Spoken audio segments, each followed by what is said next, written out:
We're going to be postponed until next week.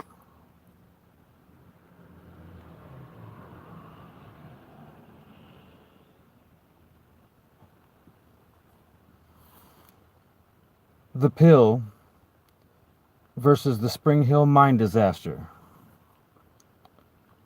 Because we're postponed till next week, I'm going to read you very few entries from this book of poetry, The Pill versus the Spring Hill Mine Disaster by Richard Brodigan. Also author of Trout Fishing in America and Watermelon Sugar, a Confederate general from Big Sur, all watched over by machines of loving grace. Please plant this book. Says the author Richard Brodigan is 34 years old and has lived in San Francisco for a long time. Canceled. Well, postponed. We didn't cancel. We knew we weren't going to go on this week. Travel plans and other things have prevented us. See you next week for number 33. My journalism teacher in college told me that he met this man on the streets. Noticed that he was smoking, and he said, and I quote, "I smoke him down to my socks." A postcard from Chinatown. The Chinese smoke opium in their bathrooms. They all get in the bathroom and lock the door. The old people sit in the tub and the children sit on the floor. Sounds not unlike marijuana and other drugs in the United States of America. The double-bed dream gallows. Driving through hot, brushy country in the late autumn, I saw a hawk crucified on a barbed wire fence. I guess as a kind of advertisement to other hawks saying from the pages of a leading women's magazine, "She's beautiful, but burn all the maps to your body. I'm not here of my own choosing." Hey, bacon! The moon, like mischievous bacon, crisps its desire, while I harbor myself towards 2 eggs over easy.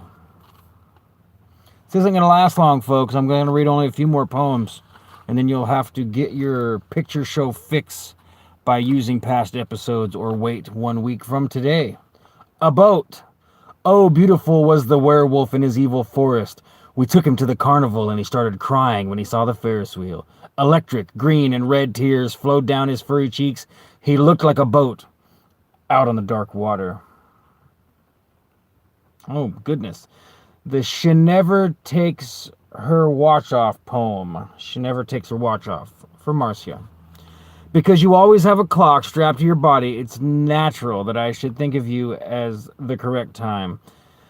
When your long blonde hair at 8:03 and your pulse lightning breasts at 11:17 and your rose meow smile at 5:30, I know I'm right. Oh. Salvador Dali, Part 6. Are you or aren't you going to eat your soup, you bloody old cloud merchant? Jean Duval shouted, hitting Bourdelane on the back as he sat daydreaming out the window. Bourdelane was startled. Then he laughed like hell, waving his spoon in the air like a wand, changing the room into a painting by Salvador Dali, changing the room into a painting by Van Gogh. If you're just tuning in, or if I have a secret preference for being redundant, we are postponed until next week when we will have a special surprise episode, special power episode, picture show with Plus Ultra number 33. Indirect popcorn, what a good time fancy, like a leisure white interior with long yellow curtains. I'll take it to sleep with me tonight and hope that my dreams are built towards beautiful blonde women eating indirect popcorn. Sonnet. The sea is like an old nature poet who died of a heart attack in a public latrine. His ghost still haunts the urinals. At night he can be heard walking around barefooted in the dark. Somebody stole his shoes. Automatic ant hole. The Pill versus the Spring Hill Mine Disaster by Richard Brodigan, in case you're curious. Automatic ant hole. Driven by hunger, I had another forced bachelor dinner tonight. I had a lot of trouble making up my mind whether to eat Chinese food or have a hamburger. God, I hate eating dinner alone. It's like being dead. I can relate to that. The Symbol. When I was hitchhiking down to Big Sur, Moby Dick stopped and picked me up. He was driving a truckload of seagulls to San Luis Obispo. Do you like being a truck driver better than you do a whale, I asked. Yeah, Moby Dick said. Hoffa is a lot better to us whales than Captain Ahab ever was. The old fart. Let's go to the beginning. Where's this book start? Well, it's a strange publication. Richard Brautigan is a madman. I recommend his surrealist short fiction novel called Trout Fishing in America. Writing 20, it says. Other books. Richard Brautigan, The Pill vs. Spring Hill Mine Disaster, a Delta book. This copy was published in 1968, and it appears to be a first edition. This book is for Miss Marcia Picond of Montreal, Canada. I guess most people would say Canada. Well, all right. This is the last one, folks. I'm going to do something else. We'll see you next week if you tune in. Please tell your friends. Please join us for Power number 33, RX Only Picture Show, featuring Plus Ultra and a big surprise, something different.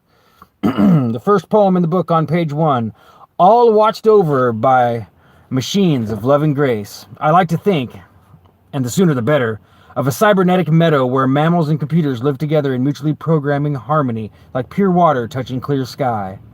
I like to think, right now please, of cybernetic forest filled with pines and electronics where deer stroll peacefully past computers as if they were flowers with spinning blossoms. I like to think it has to be of a cybernetic ecology where we are free of our labors and joined back to nature, returned to our mammal brothers and sisters, and all watched over by machines of loving grace.